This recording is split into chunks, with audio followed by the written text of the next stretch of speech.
Hello and welcome to this week's LCK recap where we're going to go over week, 9 of the LCK spring split. Over here we have all the teams, their records from this past week, who they played and who their best player was statistically.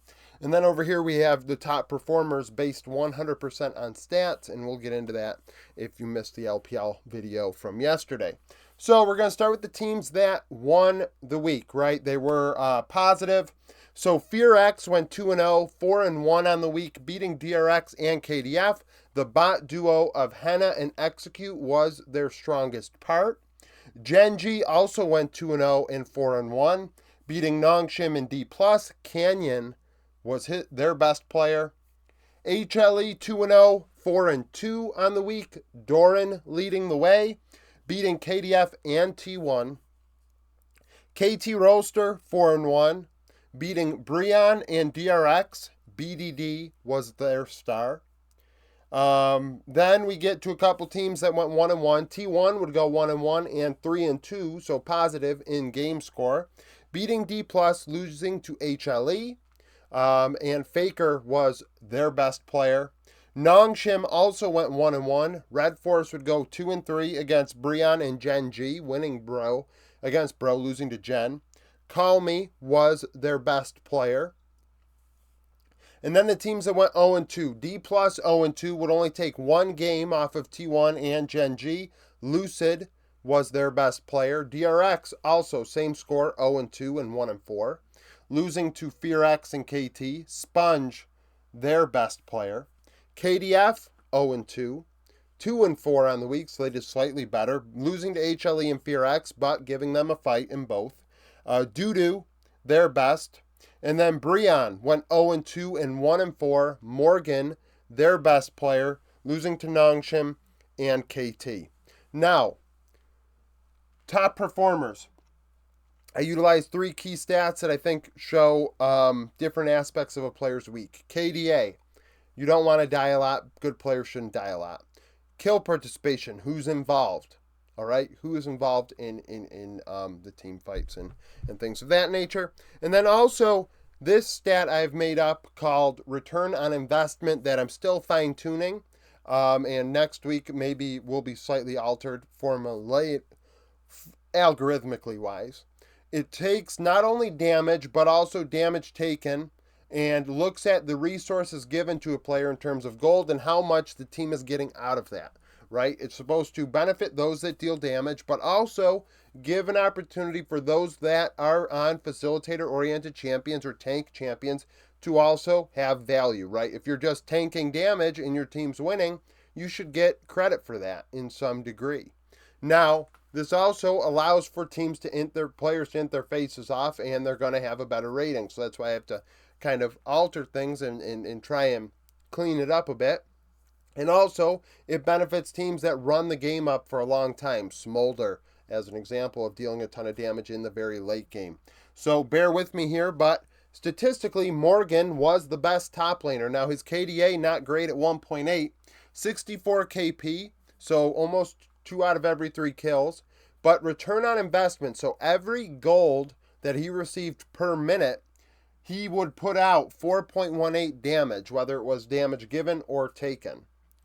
Doodoo, second at 1.6 KDA, 77 KP, so 3 out of every 4 kills, very involved. Statistically, he's always been very strong, even when I used a lot more stats like damage and things like that in gold shares and CS per minute and even splits. But regardless, 3.85 damage per every gold. And then Doran was third, 2.1 KDA, 60 KP, 3.18 return on investment. In the jungle, Canyon was the best jungler at 2.7 KDA, 83 KP, 4.36 return on investment. Gideon for Breon, 2 KDA, 82 KP, 4.46 return on investment. And then Lucid, 2.1, 80, and 4.5. So what do we see here? Junglers, facilitator-oriented junglers that soak up damage are getting boosted by this, 100%. We're seeing top laners that are getting boosted by dying quite a bit. Also have to keep that in mind. Canyon, on the other hand, I mean, he was excellent. Mid lane, BDD, best mid laner. So still carry-oriented players, still benefiting a bit from this. So BDD, 4.2 KDA, 77 KP, 2.64 return on investment. And by carry-oriented, I mean carry-oriented roles. Now, BDD played a bit of Annie this past week. He also played other champions that necessarily don't deal a ton of damage. So he soaked up a bit as well. Faker, another facilitator-oriented mid. I'm trying to be accurate with that. 3.1 KDA, 76 KP, 2.4 return on investment. And then there's Call Me. So Call Me didn't play every game. One of the games Fiesta played. However, in the other four, Call Me struggled with a 1.9 KDA, but it had a 69 KP and a 3.47 return on investment. The resources going into him did result in either damage given or taken. He soaked damage or dealt it. Bot lane, Henna and Execute were the best bot lane, and I combined stats for bot lane because of the Senna meta. 3.5 KDA between them, 77 KP, and a 2.78 return on investment. Envy and Palu, 2.1 KDA, 72 KP, 3.19 return on investment. And lastly, we have Deft and Barrel, who did very well, a 4.8 KDA, 68 KP, and a 2.88 return on investment. So,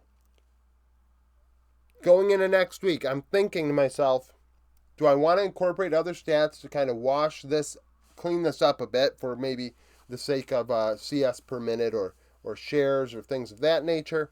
Even splits. I think splits is probably something I should consider to give players that do well in the 1v1 and the 2v2 and just their matchup in general more credit for doing so. I think it benefits a certain type of champion, however, which is what I'm trying to avoid when I make these lists. I want to give an opportunity for the players that are not on carries to also get credit. So I'm going to have to look at the statistics. Keep in mind with the LPL video, we get less statistics when it comes to specifics. So, whether it's damage mitigated or other sort of stats that I kind of have to figure out. I want to clean up that return on investment stat, but I think it's something that is important. I believe players that do something should be rewarded more than players that don't, or players that just simply sit back and kind of deal damage from afar and may have a great KDA. Upset is a great example of that, and then loses games and things of that nature. Maybe win rate is a part of this. I hate making team stats part of top performers, but I don't know. I have to think about it more, because of course we don't want 3 Breon players up here when they went 0-2. But at the same time, they played long games, which allows for the damage to build up, if you will. And I mean, maybe there is something to be said for that. So thank you for watching this video.